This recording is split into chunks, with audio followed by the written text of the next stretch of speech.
Hello friends, welcome back to Green Builders. நான் உங்கள் engineer Kalicharan பேசுகிறேன். நம்ம வீடியோ பார்க்குற நம்மளுடைய சப்ஸ்கிரைபர்ஸ், வியூவர்ஸ் இவங்க எல்லாருமே எனக்கு கால் பண்ணி ஒரு டவுட்டுன்னு அதிகமாக கேட்பாங்க. எதை பற்றி அதிகமாக கேட்பாங்கன்னா, அவங்களுடைய வீடு பழைய வீடாக இருக்கும், அதை ரெனோவேஷன் பண்ணணும். அவங்க வீடு எந்த அளவுக்கு ஸ்ட்ராங்காக இருக்குது, இது வந்து ரெனோவேஷன் பண்ணால் ஒர்த்தா அப்படின்னு சொல்லி நிறைய பேருக்கு ஒரு டவுட் வருது.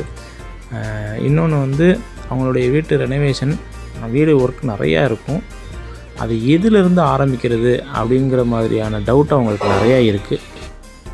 பொதுவாகவே பார்த்திங்கன்னா, ஒரு வீடுன்னு எடுத்துக்கிட்டிங்கன்னா நம்மளுடைய 2 வீலர் பைக் மாதிரி தான்.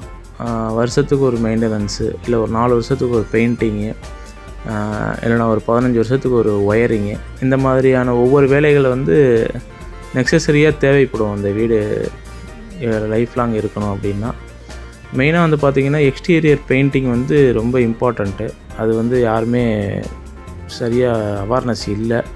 ஸோ அதனால தான் வீடு வந்து மழை தண்ணியில் நிறைய பாதிக்கப்பட்டு வீட்டு உள்ளுக்குள்ளே இருக்க ஏகப்பட்ட இடத்துல வந்துட்டு டேம்னஸ் ஆகிறது, உடையிறது, இந்த மாதிரியான விஷயங்கள்லாம் நிறையா நடக்குது. ஸோ ஒரு வீடு ஓன் ஹவுஸ் நீங்கள் வச்சுருக்கீங்க அப்படின்னா அது அப்படியே இருந்துடாது கடைசி வரைக்கும். அதுக்குன்னு தேவையான ஒரு சில விஷயங்கள் பண்ணினீங்கன்னா தான் அது உங்கள் கூட லைஃப் ஜேர்னியை ஸ்டார்ட் பண்ணி உங்கள் கூடயே கடைசி வரைக்கும் ட்ராவல் ஆகும். உங்களுக்கு கூட மட்டும் இல்லை, உங்களுடைய அடுத்தடுத்த தலைமுறைக்கும் அந்த வீடு வந்து ஜேர்னி ஆகும். அப்படின்னா நீங்கள் அதற்கான மெயின்டெனன்ஸ் நீங்கள் பண்ணினா மட்டும்தான் உங்கள் கூட ஜேர்னியில் இருக்கும்.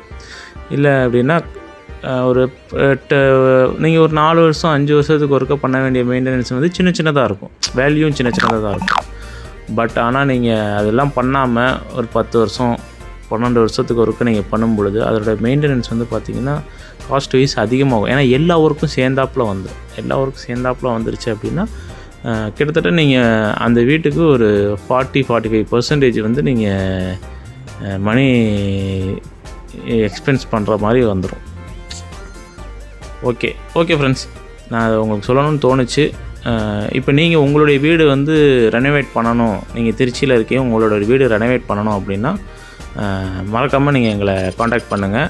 நாங்கள் நேரில் வந்து சைட் விசிட் பண்ணிவிட்டு உங்களுக்கு என்னென்ன வேலைகள் இருக்குது, என்னென்ன பண்ணணும், எவ்வளோ எஸ்டிமேட் ஆகும் அப்படிங்கிறத உங்களுக்கு எஸ்டிமேட்டாக போட்டு நாங்கள் கொடுத்துடுவோம். உங்களுடைய பட்ஜெட்டுக்கு தகுந்த மாதிரி அந்த ஒர்க் வந்து ஸ்டார்ட் பண்ணி அதில் என்னென்ன பண்ண முடியுமோ பெட்டராக பண்ணி கொடுப்போம். ஓகே ஃப்ரெண்ட்ஸ், வீடியோவை கண்டினியூஸாக தொடர்ந்து பாருங்கள்.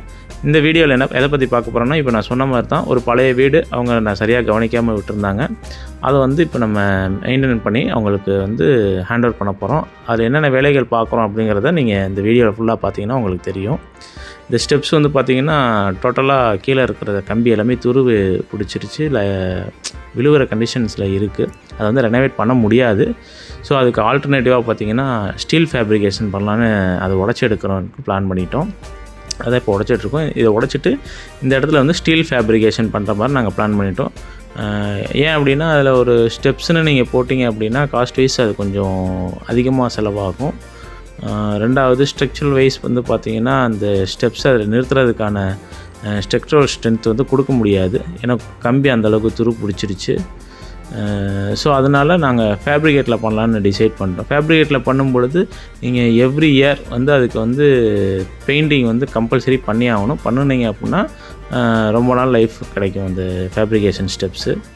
இப்போ இதில் ஃப்ளோரிங்கில் வந்து பார்த்திங்கன்னா சிமெண்ட் தளம் போட்டிருந்துச்சு, அதை உடச்சிட்டு டைல்ஸ் போடலான்ட்டு வீட்டுக்கார் சொல்லியிருந்தார். ஸோ அதற்கான வேலைகள் நடந்துகிட்ருக்கு. ஒயரிங் எல்லாமே புதுசாக ஒயரிங் பண்ணியாச்சு. பழைய ஒயரிங் எல்லாமே எடுத்துகிட்டு புதுசாக அவங்களுக்கு ஹோம் அப்ளையன்சஸ்க்கு என்னென்ன தேவையோ அதுக்கு தகுந்த மாதிரி நியூ ஒயரிங் ஃபுல்லாகவே பண்ணியாச்சு. இது இல்லாமல் எக்ஸ்டீரியர் பெயிண்டிங் இருக்குது. எக்ஸ்டீரியரில் இருந்த கிராக் எல்லாமே அட்டன் பண்ணியாச்சு. முழுக்க இந்த மாதிரி வீடுகள் வேலை பார்க்கும்போது பார்த்திங்கன்னா ரப்பீஸ் எக்கச்சக்கமாக வரும். ஸோ அது வந்து ரப்பீஸ் மட்டும் கிடையாது, உங்களுடைய மணி தான். ஸோ அதனால தான் சொல்கிறேன், நீங்கள் எவ்ரி 4 இயர்ஸ் இல்லை அப்படின்னா ஒரு 10 இயர்ஸ்க்குள்ளே இருக்க அதற்கான ஒரு மெயின்டெனன்ஸை வந்து நீங்கள் ப்ராப்பராக பண்ணினீங்க அப்படின்னா உங்களோட மணி வந்து லாஸ் ஆகாது. இதில் ஒயர் எல்லாமே வந்து பார்த்திங்கன்னா RR கேபிள் தான் நாங்கள் யூஸ் பண்ணியிருக்கோம். ரெகுலராக RR கேபிள் வந்து நாங்கள் யூஸ் பண்ணுவோம். ஓகே ஃப்ரெண்ட்ஸ், இந்த வீடியோவோட எண்டுக்கு வந்துட்டோம். இதனுடைய கண்டினியூ வந்து நெக்ஸ்ட் வீடியோவை உங்களுக்கு கொடுக்குறேன். வீடியோவை ஃபுல்லாக பாருங்கள். Thank you, bye bye.